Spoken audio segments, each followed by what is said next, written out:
Dans cette seconde partie, sur les bases des probabilités, nous allons voir quelques notions associées au jet de dés. On jette un dé, on note X le score obtenu, quelle est la probabilité d'obtenir un 6.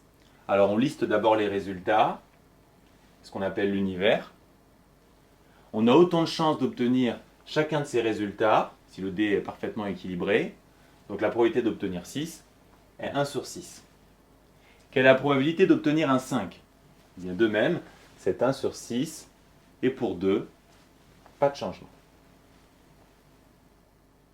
On peut rassembler tous ces résultats dans un tableau qu'on appelle loi de probabilité. On y place les résultats possibles et les probabilités associées.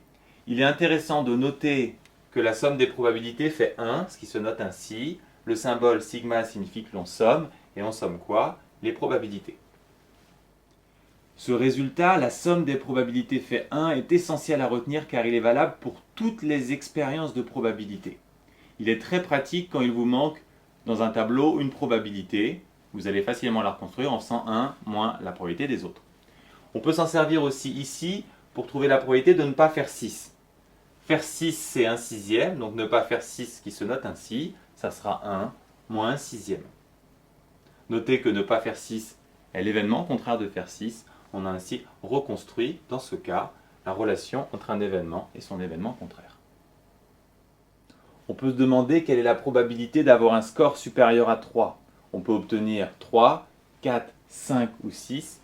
Donc la probabilité est de 4 sur 6. On peut également se demander quelle est la probabilité d'avoir un résultat pair, 3 sur 6. Un point de vocabulaire maintenant. Parmi ceux-ci, quels sont les événements élémentaires, c'est-à-dire qui peuvent s'obtenir d'une seule façon? On peut obtenir un résultat pair de 3 façons différentes. On peut obtenir 2, 4 ou 6. De même, on a plusieurs façons d'obtenir un résultat supérieur à 3. Donc les événements élémentaires sont seulement x égale 2 et x égale 5. Deuxième point de vocabulaire, quels sont ici les événements incompatibles, c'est-à-dire les événements qui ne peuvent pas avoir lieu ensemble? Il est clair qu'on ne peut pas faire à la fois 5 et 2. Ils sont donc incompatibles. On ne peut pas non plus avoir 2 et un résultat supérieur à 3, tout comme il est impossible d'avoir un résultat pair égal à 5.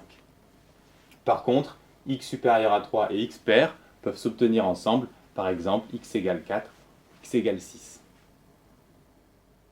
On jette cette fois 2 dés, on se demande les probabilités d'obtenir 7 et 12. On peut commencer par écrire les résultats possibles. Le plus petit score qu'on peut obtenir, c'est 2. De 2 à 12, on a 11 résultats possibles. On est donc tenté de se dire, on a une chance sur 11 d'obtenir 7 et 12. Mais c'est étrange, parce qu'on sait d'expérience qu'il est difficile d'obtenir 12. En fait, cette technique ne marche pas, parce que les événements ne sont pas équiprobables. Ils ne sont pas non plus élémentaires, comme on peut le voir sur ce tableau, où j'ai indiqué le score du premier dé et du deuxième dé, et ici le total. On voit qu'il y a de nombreuses façons d'obtenir 7, alors qu'il y a une seule façon d'obtenir 12. Vous pouvez également noter qu'il y a 6 fois 6, 36 résultats possibles. On a à présent tous les éléments pour construire la loi de probabilité associée à cette expérience. Pour obtenir le 3, il y a deux façons, 1, 2 ou 2, 1. De même, pour le 7, 6 façons, et ainsi de suite. Il est à noter que ces différents événements sont équiprobables et élémentaires. Autrement dit, nous avons obtenu ce tableau en listant pour chacune des valeurs le nombre de façons de l'obtenir. Pour finir, nous allons nous demander quelle est la probabilité d'obtenir un score supérieur à 4. Nous pourrions ajouter toutes ces probabilités, mais il y a un raccourci. On sait que la somme des probabilités fait 1. Donc toutes ces probabilités, c'est 1 moins ces deux probabilités. En fait, on s'appuie sur l'événement contraire, ce qui donne ce résultat. Que retenir? Les probabilités se décrivent avec des arbres, mais aussi avec des tableaux, dont la loi de probabilité.